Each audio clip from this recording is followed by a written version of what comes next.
Good evening. You are watching the news from the Sultanate of Oman television. First, the headlines. Assigned by His Majesty the Sultan, the Minister of Commerce and Industry heads to Jordan to lead the Sultanate's delegation to the World Economic Forum on the Middle East and North Africa. United Nations Secretary General discusses the latest developments in Western Libya and affirms that the military solution is to be excluded. And the Prime Minister of the United Kingdom asks the European Union to delay Britain's departure from the bloc.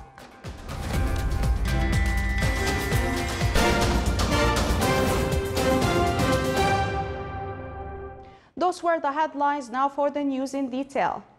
Assigned by His Majesty Sultan Qaboos, His Excellency Dr. Ali bin Masoud al-Sinadi, Minister of Commerce and Industry and Deputy Chairman of the Supreme Council for Planning, left for Jordan to lead the Sultanate's delegation into the activities of the World Economic Forum on the Middle East and North Africa, due to be held in Dead Sea in the coming 2 days under the theme Drawing New Cooperation Systems. It's expected that 1,000 participants from government officials, entrepreneurs, and civil society personalities from 50 countries take part in the event.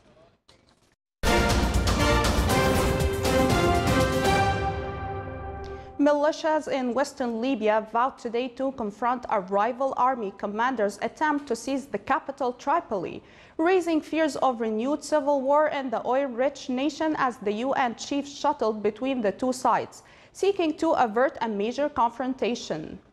The escalation comes after forces of Khalifa Haftar, who runs the self-styled Libyan National Army that is based in the country's east, pushed westward, bringing them closer to rival militias, which controlled Tripoli. A showdown between Haftar's army and the militias could plunge Libya into another spasm of violence, possibly worse since the 2011 civil war. It would also put a risk at upcoming peace talks from April 14th to 16th between Libyan rivals, brokered by the UN and aimed at drawing a roadmap for new elections. The UN Security Council scheduled an emergency closed-door meeting today at Britain's request to discuss the unfolding developments. Prime Minister Theresa May asked the European Union today to delay Britain's departure from the bloc until June 30th, with the extension ending earlier if Parliament approves her Brexit deal.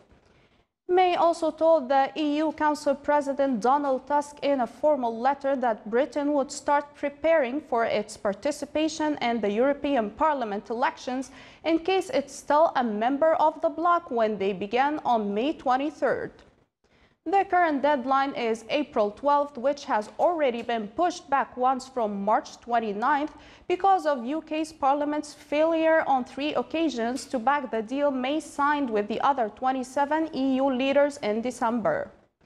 In her letter, May said she wanted to make sure that Britain left the bloc after 46 years in an orderly manner, with an agreement that could help unwind political security, diplomatic and economic ties.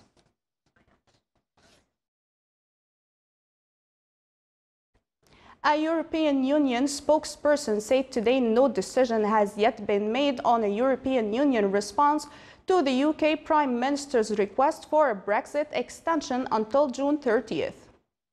Reports suggested that European Council President Donald Tusk had urged European Union member states to offer the UK a flexible extension of up to a year to avoid a no-deal Brexit.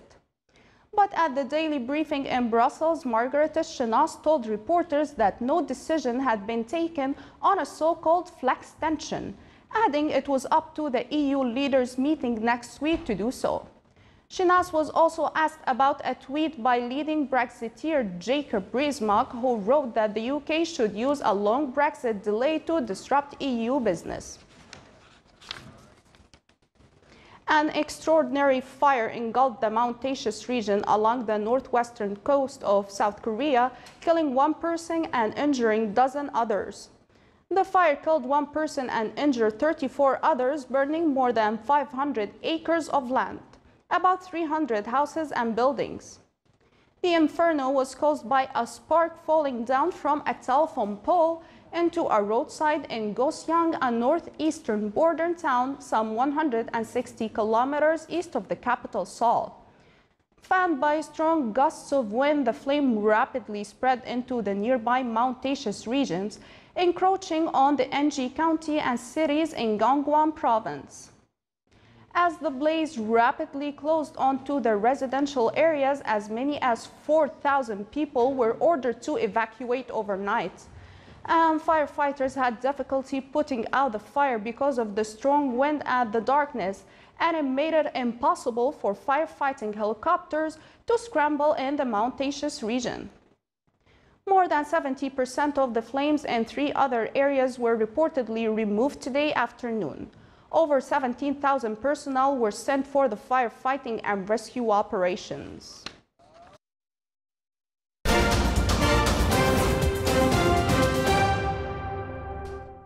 With its moderate weather over the year and bountiful water, Wadi Al-Arabiyin in the Wilayat of Qorayat lures local and foreign tourists who came to enjoy their time under the shade of the palm trees and to walk over the rocky wadi. Tourists wishing a break from the fast-paced lifestyle can enjoy the peace and quiet to exercise their favorite sports or enjoy the company of their friends and families. Locals and government authorities urge tourists to be responsible while visiting the place and not to throw waste and garbage in the wadi.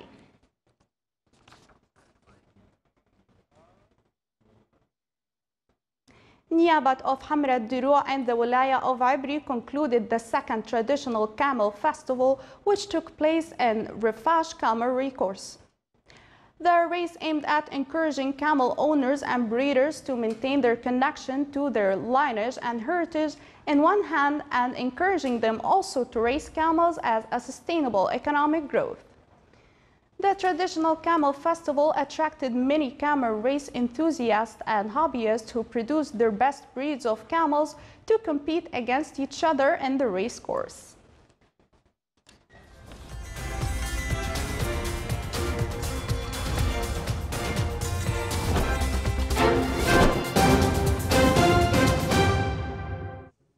Now for the general weather forecast around the Sultanate. Clear skies will prevail over most of the governorates, with chances of low clouds and fog late at night and early morning over the coasts of the Arabian Sea. Winds will be southeasterly to south light to moderate. Seas will be slight with a maximum wave height of 1.25 meters.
This is the Sultanate of Oman television. Before we end tonight's news bulletin, here are the main points once again. Assigned by His Majesty the Sultan, the Minister of Commerce and Industry heads to Jordan to lead the Sultanate's delegation to the World Economic Forum on the Middle East and North Africa. United Nations Secretary General discusses the latest developments in Western Libya and affirms that the military solution is to be excluded. And the Prime Minister of the United Kingdom asked the European Union to delay Britain's departure from the bloc. With that, we come to the end of tonight's news bulletin. From all of us here at the newsroom and the studios, thank you for watching and have a great night.